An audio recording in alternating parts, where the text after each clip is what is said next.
I tell my story at third human I took on as a partner. I'm Fenrir, a wolf soul from a tribe that fought the winter centuries ago. I was born in mountains of Rus. We now know them as Ural Mountains of Siberia, a cold and desolate place, far from an easy life for any creature, even at the most comfortable of times. The snowy season had continued for months, and the sky had been dark now for almost a year. In hindsight, we can see that it had to do with something volcanic somewhere. The greenery had been buried and died by snow, and the life-giving light had not reached the plants to feed them. Oh yeah, I've learnt much over the past few centuries. I now know things such as green plants need sunshine to live, and that when plants are gone, so does the food for us, our prey, and that is why we wolves starved. In this mountain there was a clan of wolves on the edge of starvation, and a tribe of men who were in the same state. The two clans were combined with nature's magic. I don't understand how this happens. There's no scientific reason, as of yet. But humans, shamans somehow allowed communication between wolf pack and human pack. An agreement had come about to help both groups survive this abysmal time. The wolves agreed to give their souls to members of human tribes so that chance for survival for both was increased. Those humans then had the advantage of both, both being wolf and man, or in some cases, the wolfman. This new combination allowed people to survive and be, well, as you can imagine, very successful. Was it an evolution of a kind? Was it the imposition of the gods or a god? Who knows? Who cares? But it stopped both clans from failing. I'll not go into any great detail about the happenings of the time as past episodes of my life are here on this channel and ready for your exploration. It is well dealt with. Having said that, Gennady was my first human. I mean, he was a proper strong man, but for some reason he was weak in beloved. He died of a broken heart. The woman he loved was his brother's wife, and he had to leave the werewolf tribe to get away from the constant pain of seeing her every day, happy with another man. On that journey where we ran from love is where the man died. He left me alone and wandering in the world, not knowing what I should do next. He died of a broken heart. I did not know that I could bind with another human at this point. I thought this lonely wandering was my lot for the rest of what would be time. I would be wandering the world, an invisible shadow, unseen and without company or friendship. I tried to talk and tried to bind with other humans, but this would send them beyond the mind and make them full of fear and fright. Fragile minds cannot cope with me. I don't blame them. Could you? Could you cope? I would have to move on from them, They couldn't deal with the idea of this giant wolf as a friend and guide. That was until I met a young boy only just beyond 10 summers. He was Thorstein, and the only thing that he loved was power. Over the centuries I spent with him, he worked to be king in Norway, bringing all tribes together in northern Europe. He was a vicious, intolerant man, willing to do to do anything to anyone to get what he wanted. But as his empire grew, his ability to control it lessened.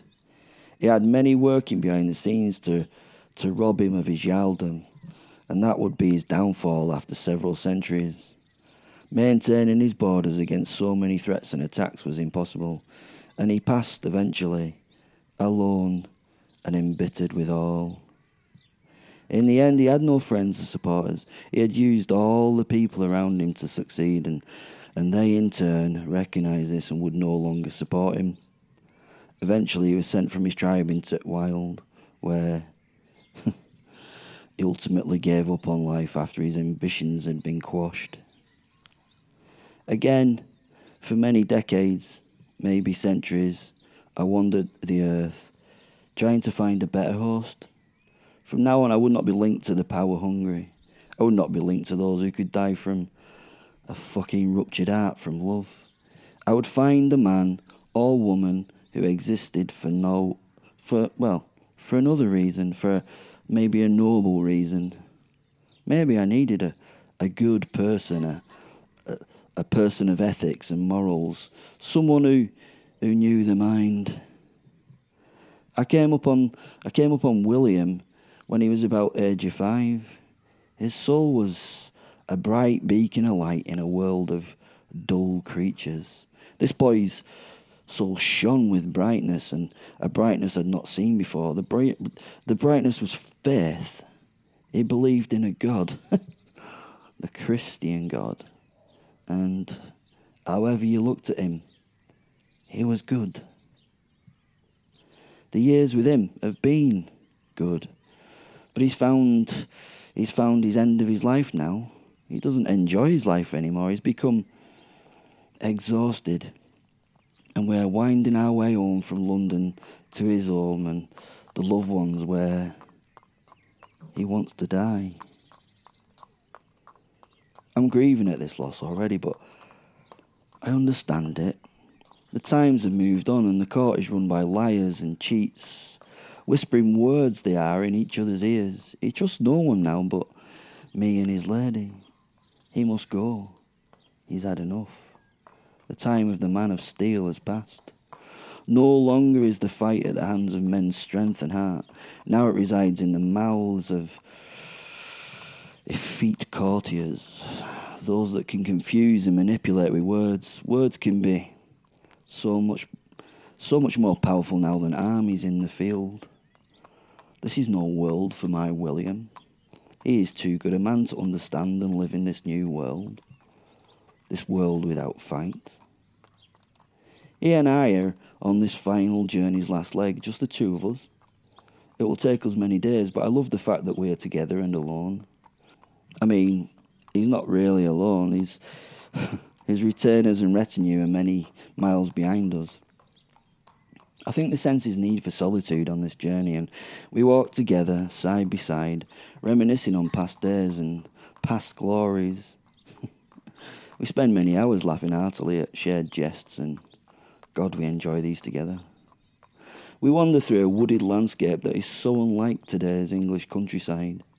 William sits astride his destrier, not a palfrey, but a full-blooded war horse.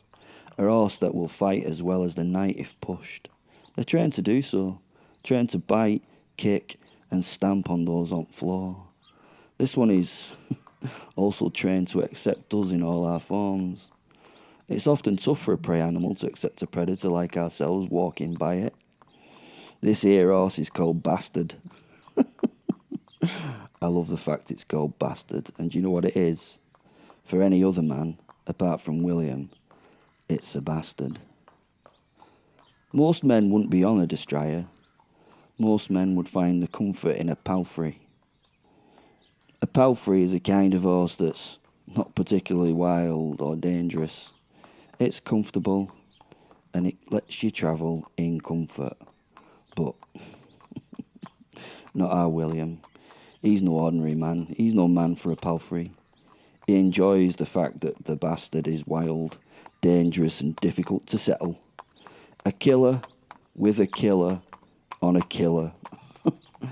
He has let his feet fly in many a battle as Bastard to wound those who surround the knight. We trust him. We plod and chat as we pass beneath the trees. We come to a turning point on a track that is blocked by a falling tree.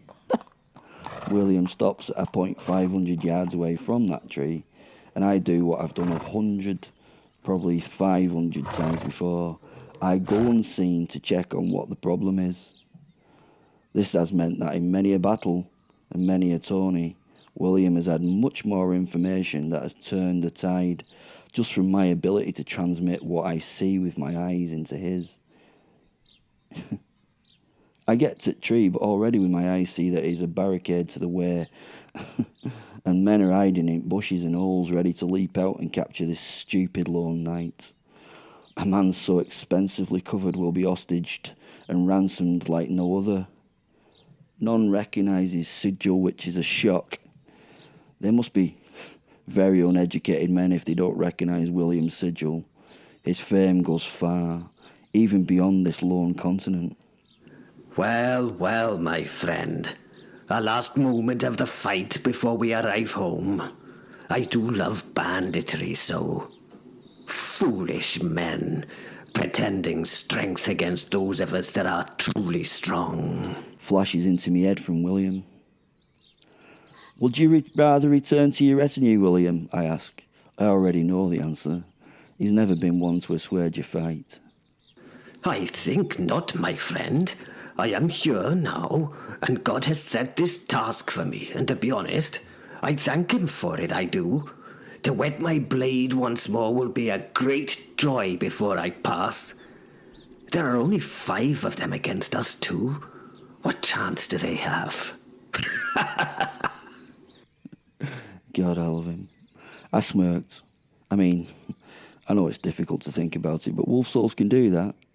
We would have this final moment where we would do his Lord's work to rid the world of unjust men, in his opinion. These thieves and cutthroats would no longer waylay better men.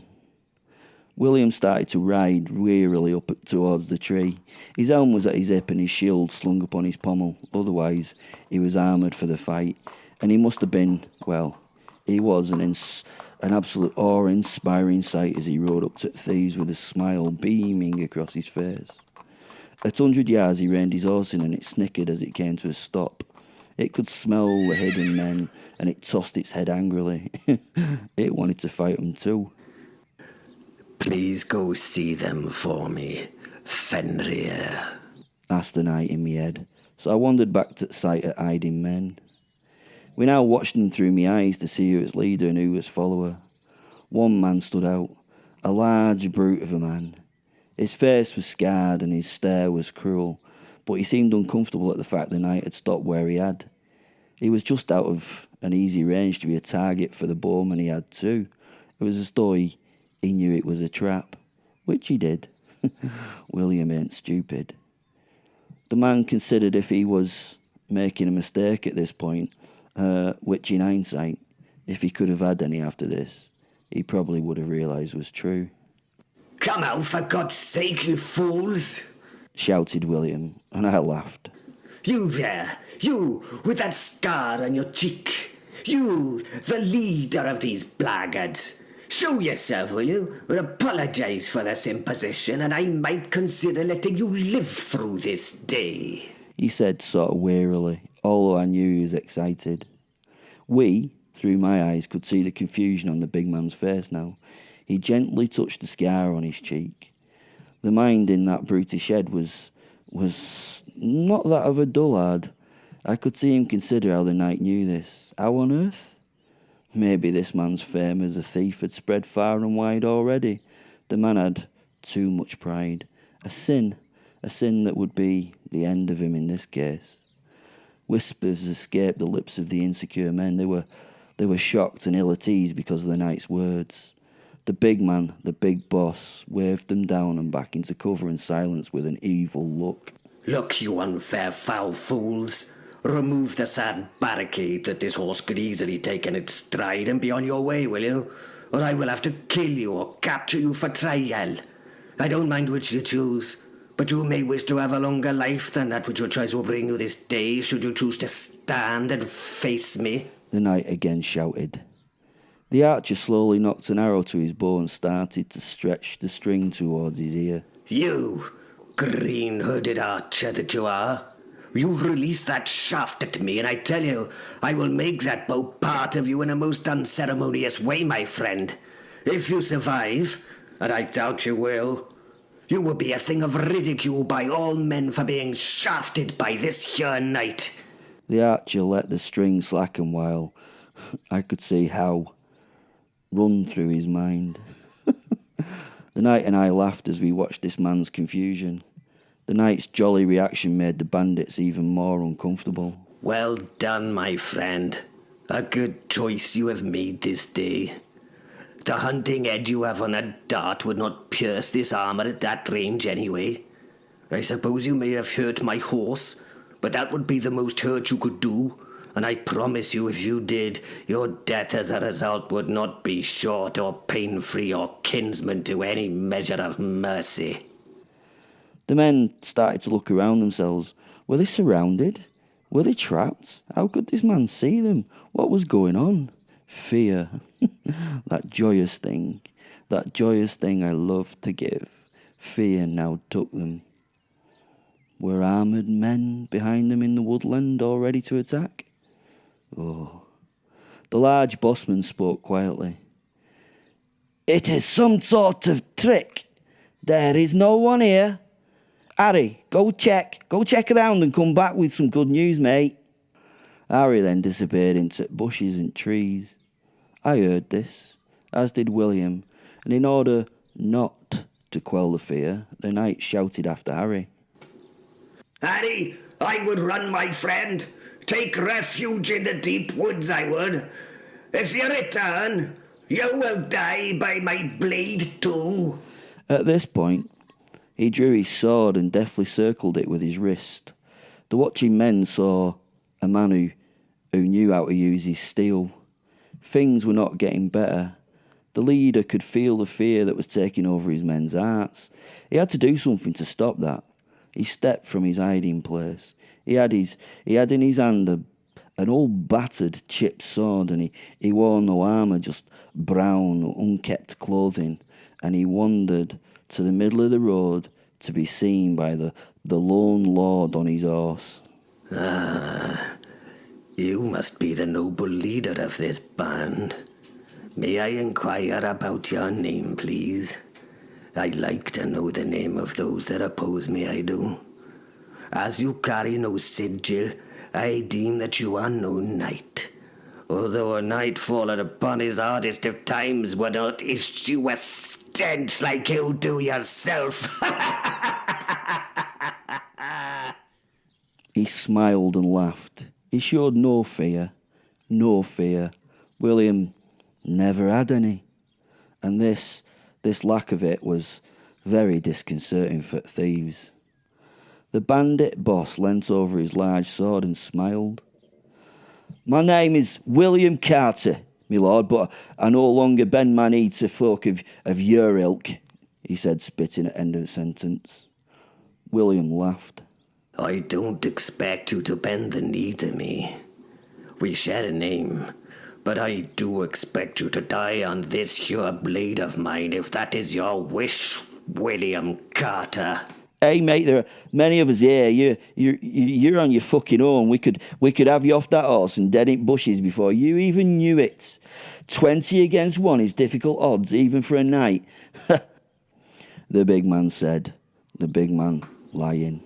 You say there are 20 of you scoundrels. That is strange, it is, because I myself can only count 5.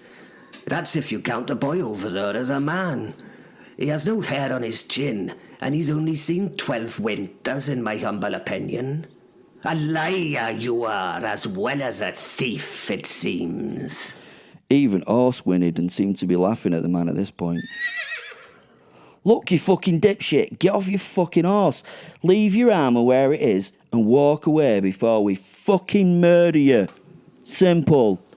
Steady thy hand and steady thy mouth, human, for that is what you are. I am a thing of your nightmares, I am, that you cannot comprehend, you see before you this day, said my William as he leant on his pommel. He looked so fucking relaxed. So move that paltry blockage of yours and allow me to be on my way, or you will be limbless and dying before the morning is out.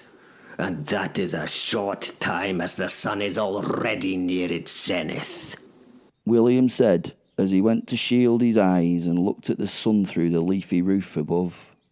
The boss bandit waved at his men to bring them from their hiding places. The 5 men had some experience of battle, obviously, as they emerged from their spots. They took up good positions and ready for attacking at night. Well, you're gonna done it now, ain't you? You fucking wanker. We're gonna have you and your fucking horse. I ain't never eaten war horse before. The boss smiled and laughed. His men joined laughter, but it was forced. And I watched William as he dropped from the back of the horse. He landed heavily, and some of the watching men flinched. He smirked. William did, at this display of fear from these unbrave men. He sheathed his sword and began unbuckling his armour, dropping items quickly to the floor. He was soon down to underwear and stood smiling with his hands raised high. Strangely, none of the bandits had managed to gather enough guts to go to him. They just watched. For some reason, there was definitely no relief in the man doing the expected. Something was wrong. This was wrong. Why was it feeling so wrong? That's better, your lordship. Come to your fucking senses, have you? That's what I like to see, lads? A lord in his underpants, in his pants before us. He now turned to his men. See? He was a bloody coward. They come across as these brave and ethical men, but the yellow underneath all the armour. See how easily he backed down? Right. Let's string this fucker up for crows to peck on. Show these lords and knights that this is our fucking woodland, our place. His men laughed in relief. This was how it was supposed to go. At the end of this forced laughter, the knight spoke. He should not have, but he did. Oh, I am surprised at this outcome, I am, my friend. I was only removing my armour to give you time. Time for what, your lordship? The man butted in laughingly. The interrupted knight hung and shook his head. I was allowing you time to run, you see, before I came for you. You see, I don't need the armour or the weapons to hunt you and kill you. I recommend that you split up, I do. Go in separate directions.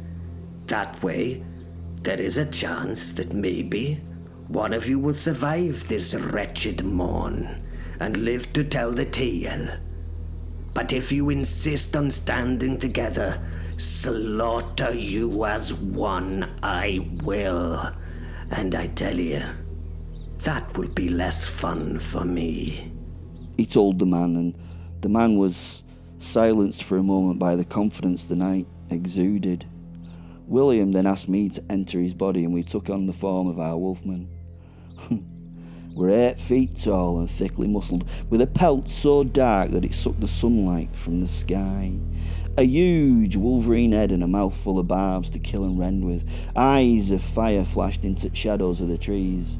This was a monster from heaven, and these sinners were to feel his wrath. The men now screamed. 2 ran, and 2 were frozen in fear. Bossman's sword fell from his shaking hands as he fell to his knees in a prayer in a puddle of his own fucking piss. What joy me and William were feeling in the moment of release. What joy we would share in this final hunt and feast. God knew how to treat those of faith as we ran forward to kill. We would be sending souls to hell this day. They had a chance. They'd been given chance, but they'd not taken it. Death visited each of the gang that day and left with their essence. We chased each man down and followed him to a hiding place. None fought, all collapsed in fear, or in the end, all a coward. They were pathetic in the fight, and I dispatched them quickly before the noon time had gone. 2 hours later, the retainers and luggage arrived. William was busy putting his armour back on, which takes time and is difficult without a squire. Sir Percy arrived first, and he was confused as he surveyed the scene.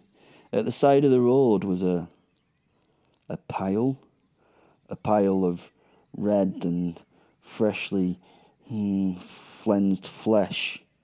He could see that it was made up of men's bodies, but they were so damaged that he couldn't tell how many of them there'd been. He looked at his lord and wanted to ask the question, but feared the answer. There were rumours in the royal court about the man before him harbouring a demon that could become physical. It was a slight thing of fear with those rumours. It was said he had a giant wolf-like beast inside him that he could become. Percy had laughed. He knew this man, this pious man. There was no demons. He sent idea and image of this from his head. This man William was truly pious. No demons could he carry. "Hey ho, William, are you okay?" he asked the knight, who was now being helped by his squire. "Oh, yes, I am beyond fine, my friend," he told our Percy. "God saw fit to give me a gift on this journey, and it was a worthy and great distraction from the miles. My arse is not as tender now as it's been out of the saddle for a while," he told the curious knight. "Oh, Lord, and what of them?" Percy asked as he waved in direction of the pile of wretchedness. "What of what?" replied William. Percy pointed. They are now nothing, they are. Help me move this blockage, will you, Percy, that we might regain our journey."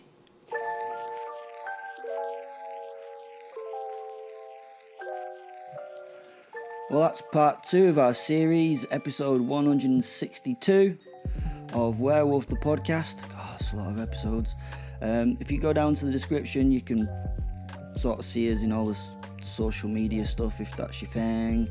You can buy books, you can offer us money, you can not offer us money, you can follow us and share us and do all those wonderful things. And you know what?